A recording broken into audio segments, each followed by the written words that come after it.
How was your week? It was good. It was good. Man, we've been filming. It's been hot. It's going to cool down here soon. I know. I'm ready for fall, dude. Me Football's too. here. Football Needs is to cool here. down. Yes. Oh, man. But honestly, I love this time of year. It's my favorite when it starts to cool down. Things are getting in. Everything's turning different colors. Yeah, the leaves change. It gets pretty out here. It's the best time of year. I'm not a big PSL fan. I don't know what that means. It's code for sorority girls. PSLs. Pumpkin spice latte. Oh, man. Pumpkin spice latte. TikTok was just full of sorority girls. Those videos where the they're Rush dancing in yeah. front of their stuff. I saw one. What's that movie? The blonde chick. And she's like, funny. Yeah, there was this one, and they're like, it was a stitch, and there's a bunch of these Alabama girls, and then it stitched to them, and they're just like standing there, and they're all in like those muumuus or whatever they're called, you know, like old lady PJs or whatever. And I was like, yeah, that's if I was a girl, that's the one I would want to be in, not the ones with all the choreographed dance. Oh, don't give up. You could always go join them. Maybe I should. Yeah. I've still got a few years left. Maybe I never graduated, so It's got a few years of eligibility. maybe I could go play women's basketball. Maybe. It's 2023. Anything's possible. I don't know if I could play softball. I probably still couldn't hit softball. Yeah, neither one of us would fit in there. No. Yeah, OU softball, number one, always. Dominant. That's true. How many national championships? I do they think have? they're up to number 7 or 6 or So 7. they're like the Alabama of Dude, they've won college softball. 7 of the last 11 or 6 of the last 10 national. I think that's more dominant. Gasso, man. Queen Gasso. And you know one thing that I really like about them Yeah, is they're very open about their faith. Yep. Those girls get up there on the national stage and they just let Jesus out. Joy from the Lord is the only thing that can keep you embracing those memories, moments, friendships. That always hits my heart every time. It's a core essence of the program, and I think that's why it's so successful. Is because there is this fundamental. They have something they stand for.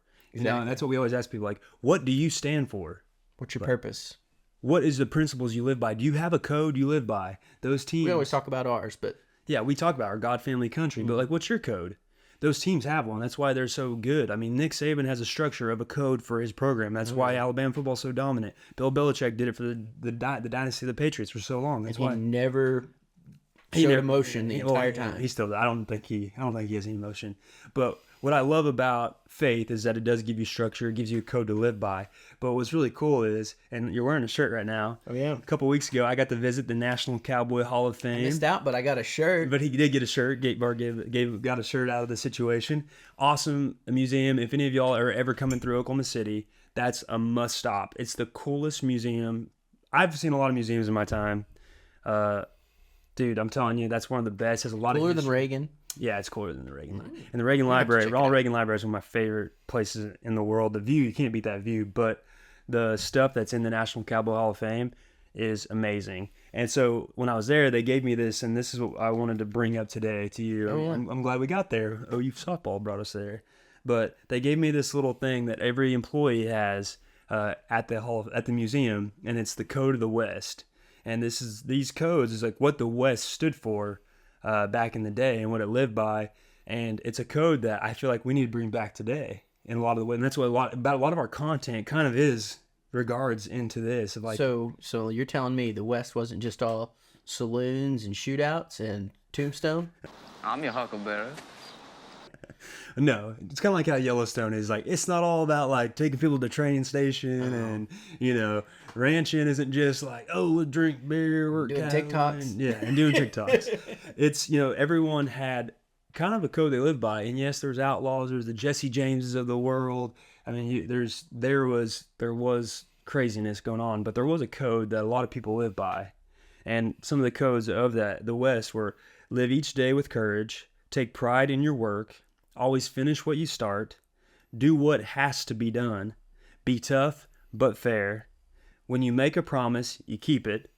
Ride for the brand, which we do a lot, riding Bar for X. the Bar X brand. Talk less, say more, which when we're around Granny, we zip it and we listen to what she has to say. Unless she gets in front of the microphone sometimes.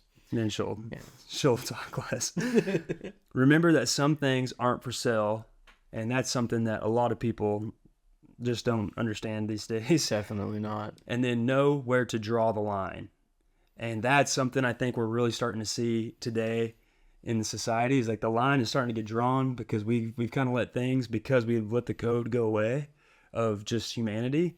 And now that line's starting to get drawn, and it's great that, you know, we're having this time and we're talking about the code of the West, because the Bible talks about drawing the line a lot too. I walk the line. Yeah, the problem is if you draw the line and then you don't enforce it, you just let that line keep getting pushed and pushed and pushed, then you end up with chaos. Well, that's why you need the line's not getting values. pushed. They're crossing it. That's true. Yeah, they jumped over it and The line hasn't moved. They've crossed it, and we didn't hold the line. But now you can see people are like, okay, yeah, we got to bring it enough's back. enough.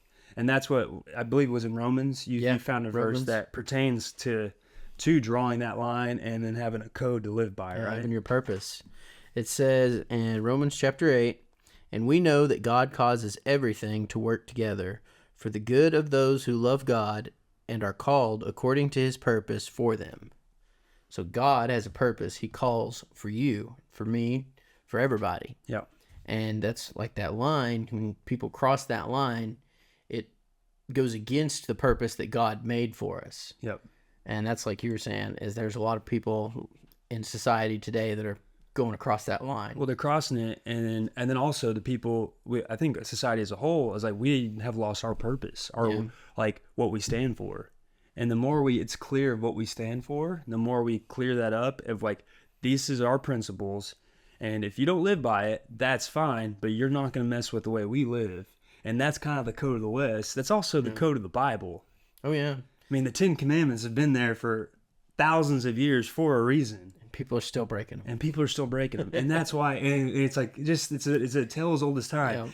We've been breaking them forever, but, you know, we still have a chance to go to heaven because our sins that they knew we were continue to do, Jesus died for those. Oh yeah. Everything that you've done can be forgiven, will be forgiven if you let Christ into your heart. That's the number one thing you can do to find your purpose in life. As hard as it gets, as many times as society likes to jump over that line, you can still stand at that line. Exactly. And that's what is so great about when you have a code. Yeah. When you have a purpose and when you have a sense of right and wrong, you have structure for life and a structure for your faith, and a structure that's going to get you to the ultimate goal that we're all trying to get to, and that's eternal life with God. And that's why it's so important to have that fundamental element of things to live by. So whenever you're in the situation like the Oklahoma softball team and you have a national audience to speak to, you bring Jesus up. Yep. Because that is your purpose. If you know in your heart why you're there, what you're going to do when you get there, that's when that's what we do. Yeah. We touched on that a couple of weeks ago. Yes. Like, why do we do these videos that only get us maybe 1,000 views? Yeah. Because this is our purpose. This is our why we're here. Yeah. And while we're here, let's do some good. This is the good we can do. That's all we can do. We can share the word, tell about what it means to us. Like I love these conversations. I'm so fired up about them. I know it gets you deeper in there, which is like really like get to know each other, get to speak to everybody that's out there. They get to know us better and get see to see behind the characters. Yeah. He's got his Daryl hat. So Daryl has a code too. What's Daryl's code? Who was that guy? I don't know. He's got multiple personality disorder. It's a disorder? I mean, you got they told me it was lots of followers off of it, so. But we've been because like you said, there's a platform to have. If we share our code, share our principles, there's a lot of people who are going to align with that and be like, I live for those same things. And when you live by that and you live your life like that, you kind of set an example for the rest of the world. Yeah. And that's what we're just trying to do with this. We're trying to say, hey, we live for God, family, country, like the back of your mug says, like your hat says. That's what we live for. That's our purpose. That's what we stand for. And the more you have the things that you stand for and you live by, it exonifies, and that's the word I'm looking for. It like exuberates through your personality. I don't know if exonifies is a word. I think I made it up. It might be now. Exonify. That could be a terminology. Hey, we might have a new one. Exonified. It's a word that Daryl made up in the middle of the podcast we were doing. No, Gatlin made that one. Gatlin, not Daryl. Sorry, he had the hat the other direction. Oh, by the way, you got the backwards hat. I thought y'all are going to be mad. Ooh. He's going to get some comments out there. I can't believe you had your hat backwards. Hold on. But then, what did it, Oh yeah, we have our hats on indoors. sorry. My hair's not fixed. It's all right. I didn't go through hair and makeup before we started.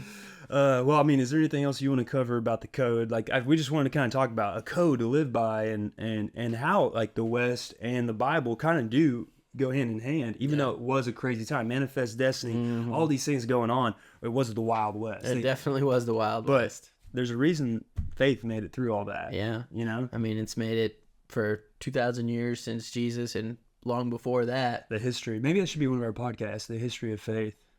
That's a good idea.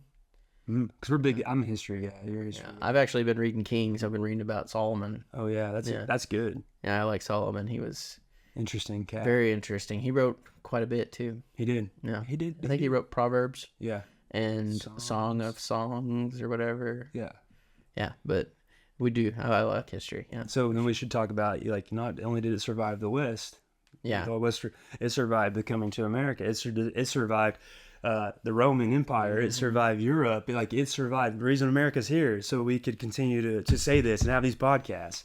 And that's what's really cool about faith. Yeah. And As all long those as there's people, somewhere to spread the faith, it is our job to spread the faith. and those people who did that had something they stood for. Exactly. Well, I think that's a great place to end it. I think so too. Nice. Good job. Y'all have a great week. And God bless y'all. And have something to stand for. Jesus.